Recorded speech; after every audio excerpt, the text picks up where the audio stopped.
महाउत्सव की शुरुआत हो चुकी है। जब तक आता नहीं है तब तक लगता है कि पता नहीं सिलेबस में क्या रहेगा क्या नहीं रहेगा, और जब आ जाता है तो तनाव शुरू हो जाता है।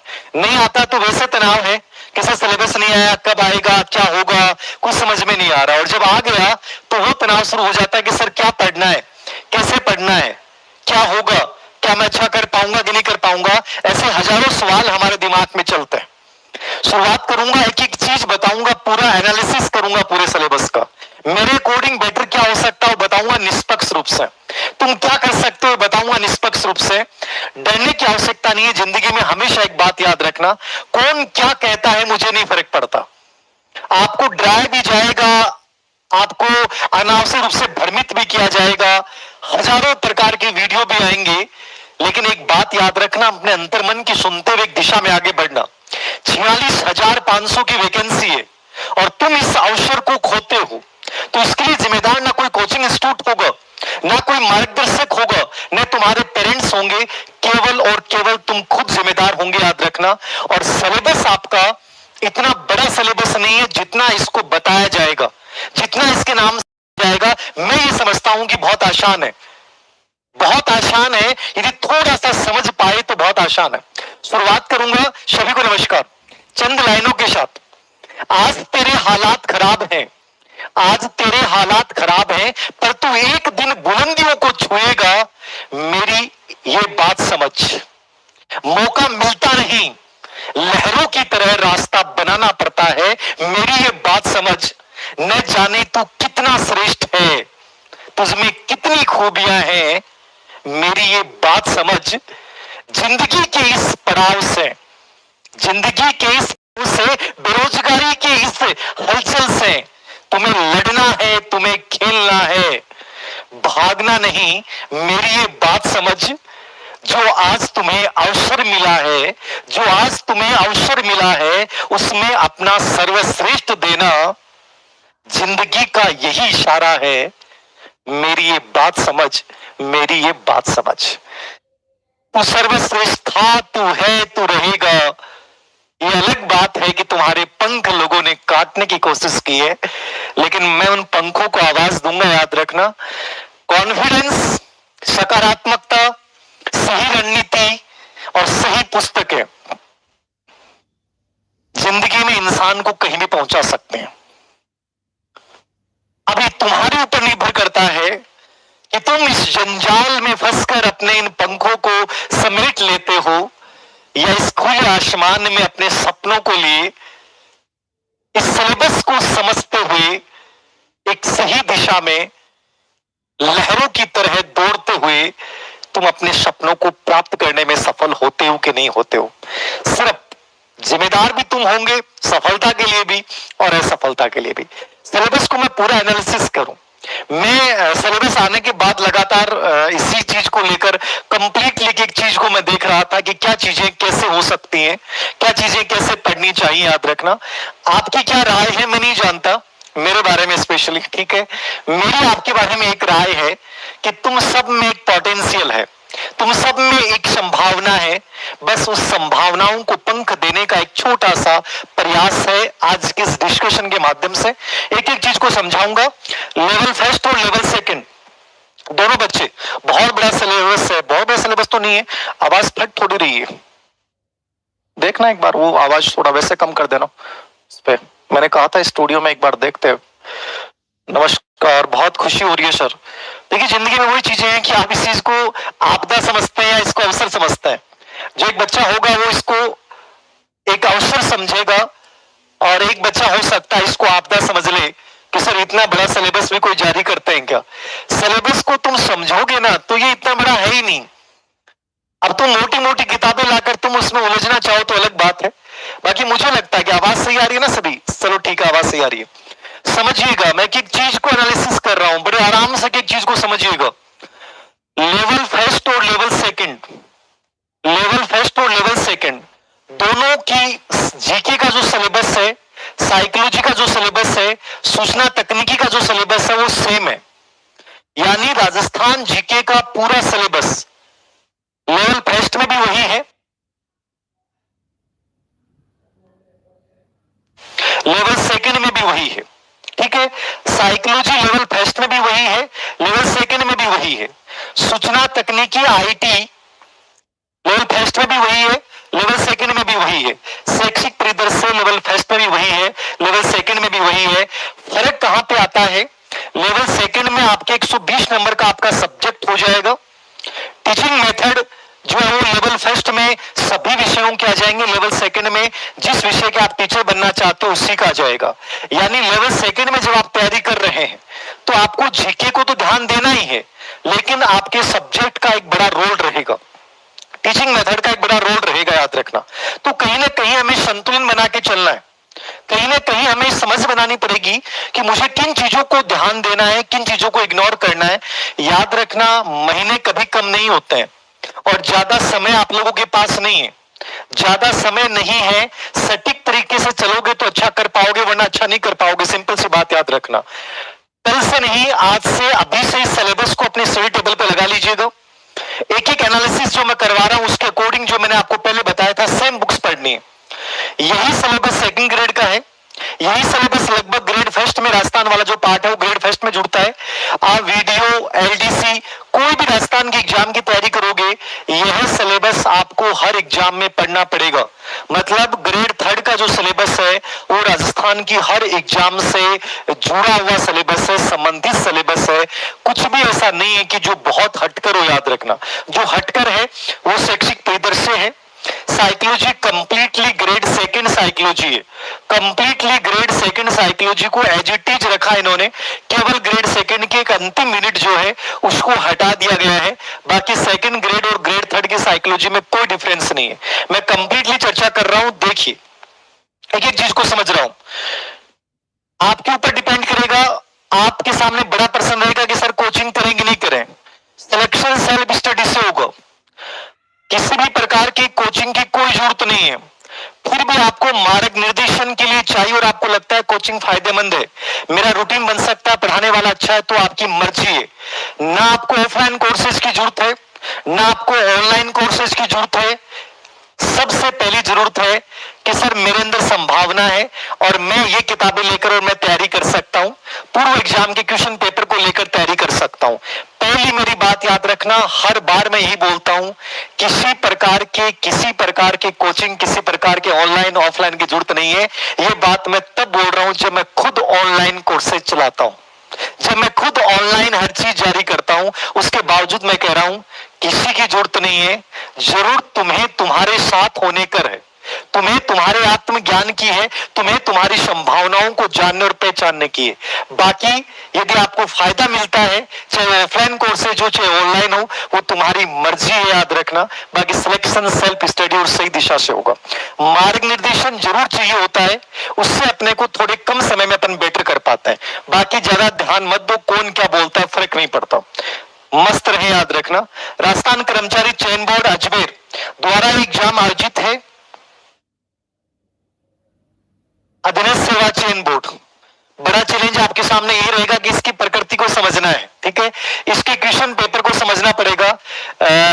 मेरा प्रयास है 15 से 20 दिन में आरपीसी अधीनस्थ सेवा चयन बोर्ड के राजस्थान जीके जो आपके जोड़ा गया है, इसके कंप्लीट टॉपिक पे पिछले 10 साल में कहां से प्रश्न पूछे गए और उन प्रश्नों की व्याख्या सहित एक बुकलेट निकालने का ईमानदारी से प्रयास करूंगा। निकाल पाया, संभव हो पाया तो कंप्लीट पेपर कहां से आज तक कहां से कौन से एग्जाम में कैसे क्वेश्चन आए। मतलब जैसे प्रजामंडल आंदोलन पढ़ रहे हैं तो कंप्लीट क्वेश्चन आ गए, ठीक है। इतिहास की प्रमुख घटनाएं तो कंप्लीट क्वेश्चन आ गए, कालीबंगा हार तो कंप्लीट क्वेश्चन आ गए। ये सभी पार्ट्स पे पूर्व एग्जाम के क्वेश्चन पेपर को लेकर ये मेरा ईमानदारी से प्रयास रहेगा। देखते हैं क्या होता है। परीक्षा 300 अंकों की होगी, लेवल फर्स्ट में भी और लेवल सेकंड में भी, दोनों में सेम है। परीक्षा के लिए एक प्रश्न पत्र, यानी मजे हैं, सिर्फ एक प्रश्न पत्र देना है। 2.5 घंटे 2.30 2.5 घंटे में पेपर हल करना है। कुल कितने प्रश्न होंगे? 150 प्रश्न होंगे। ये दोनों में सेम है, 150 प्रश्न, लेवल फर्स्ट लेवल सेकंड। समय है 2.5 घंटे, याद रखना। और अधीनस्थ सेवा चयन बोर्ड एग्जाम आयोजित कर रहा है, 300 अंकों की एग्जाम होगी। एक प्रश्न 2 नंबर का होगा और नेगेटिव मार्किंग होगी, याद रखना। नेगेटिव मार्किंग होगी, याद रखना। नकारात्मक अंकन होगा 1/3 जो भी है, आपको सबको पता है। ये बेसिक इंट्रोडक्शन जो नॉर्मली चलता है। फिर बच्चे का कमेंट आ रहे हैं कि सर इतना बड़ो सिलेबस, जिंदगी में छोटा होता क्या है याद रखना। जब लाइफ इतनी बड़ी भगवान ने दी है, 84 लाख योनियों के बाद आपको जीवन मिला है, तो जीवन जब इतना बड़ा है तो जिंदगी में ये तो बड़े होने ही है। अब आपके नजरिए पे डिपेंड करता है कि तुम किस चीज को बड़ा मानते हो और किस चीज को छोटा मानते हो। तुम यदि समझ नहीं बनाते हो, पोस्टमार्टम नहीं करते हो सिलेबस का, तो आपके लिए बड़ा है। और ये तुम पोस्टमार्टम करके आज से स्टार्ट कर दोगे तो तुम्हारे लिए छोटा है। मैं आज जो सिलेबस आपको बताने जा रहा हूं, इसमें से मुझे लगता है कि जो सिंसियर बच्चे हैं, जिन बच्चों को मैंने बताया था, उन्होंने इसका लगभग 20 से 30% सिलेबस अब तक कवर कर लिया है। उन्हें पता है कि सर मैं 30% कवर कर चुका हूं, सर 70% मुझे कवर करना है।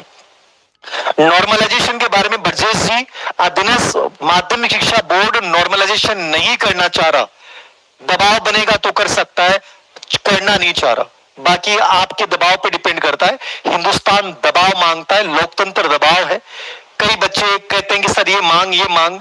जब तक आप राजनेताओं पे दबाव नहीं बनाओगे जिनको आपने चुना है, तब तक कुछ नहीं बटेगा। और उस पर दबाव बनाओगे तो हर चीज पॉसिबल है। और अपनी बाजू में इतनी ताकत रखो, याद रखना, तुम भगत सिंह, सुखदेव, राजगुरु की परंपरा के लोग हो, इतना कमजोर मत माना करो, ठीक है। सर मैं आपके भरोसे हूं, मेरे भरोसे भी मत रहना, अपने भरोसे रहना, याद रखना। अब देखना, मैं इस सिलेबस को, पहले लेवल सेकंड का सिलेबस देख रहे हैं आप, ये लेवल फर्स्ट और लेवल सेकंड का सेम है। तो मैंने लेवल सेकंड की पीडीएफ इसलिए डाउनलोड की है क्योंकि एकदम क्लियर थी। लेवल फर्स्ट वाली सिलेबस क्लियर नहीं डाल रखा है, सेम सिलेबस है। आप कंफ्यूज मत होना, लेवल फर्स्ट हो चाहे लेवल सेकंड हो, सेम सिलेबस है, याद रखना। सिलेबस क्या है? सेम है। ये 6 से 8 भी यही है और 1 से 5 भी यही है। फर्क इतना है कि जो पहला पार्ट है इसका, राजस्थान का भौगोलिक, ऐतिहासिक और सांस्कृतिक और राजस्थानी ज्ञान, ये पहला पार्ट है। लेवल फर्स्ट में भी यही पार्ट है, लेवल सेकंड में भी यही पार्ट है। लेवल फर्स्ट में यह पार्ट 100 नंबर का है। कितने नंबर का है? 100 नंबर का। और लेवल सेकंड में यह पार्ट कितने नंबर का है? लेवल सेकंड में यह पार्ट 80 नंबर का है।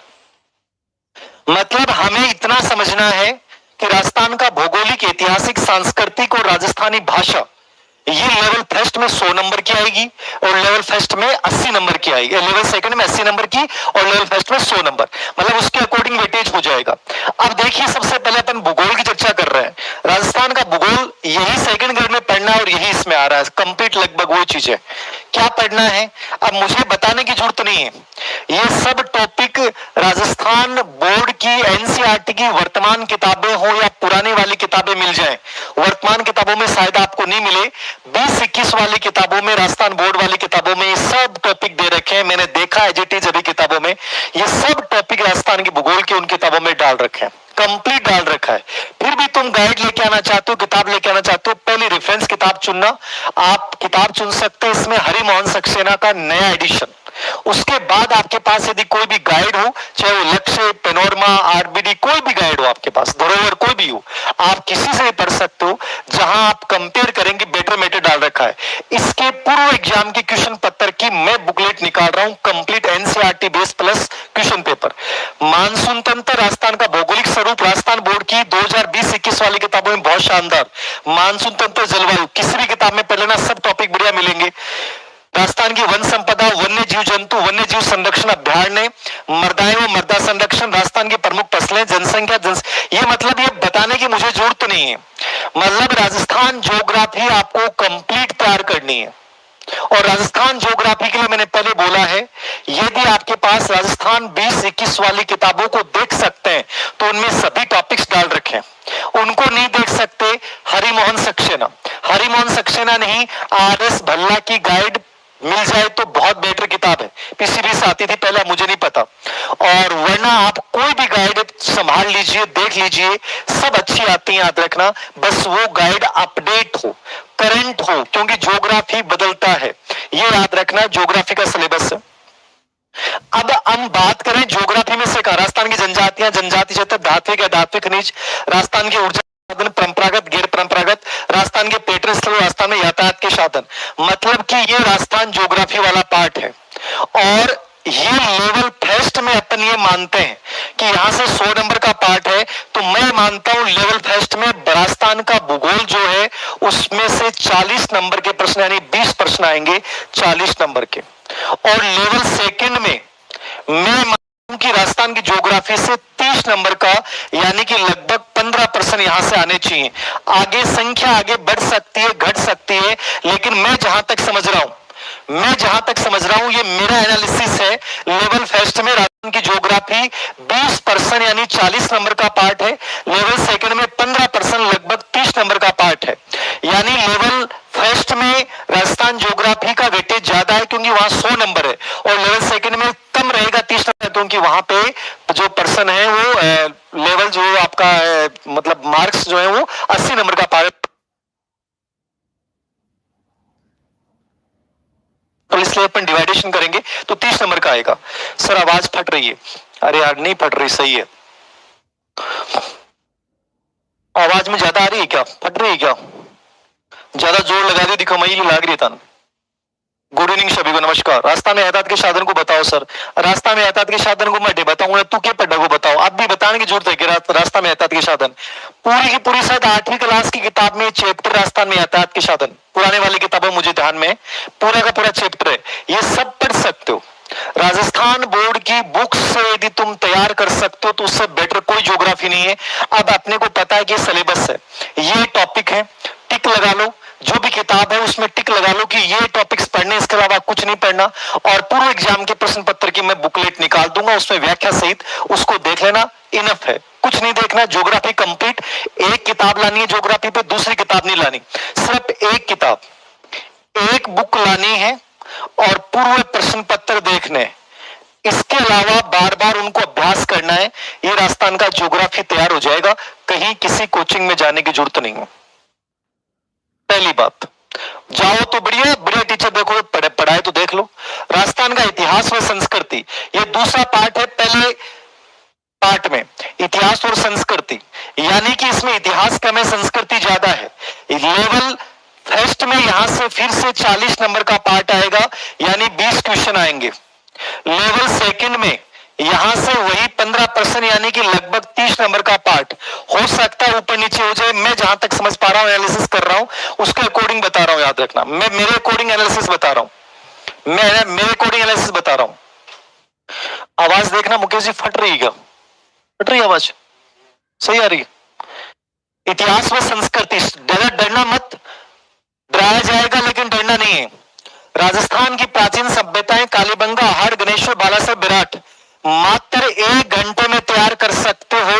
और मेरा दावा है कि चाहे 2 प्रश्न आए, चाहे 3 प्रश्न आए, चाहे 1 प्रश्न आए, यदि तुम्हारा गलत हो जाएगा तो तुम निकम्मे हो, तुम लाचार हो, तुम योग्य नहीं हो ग्रेड 3 बनने के।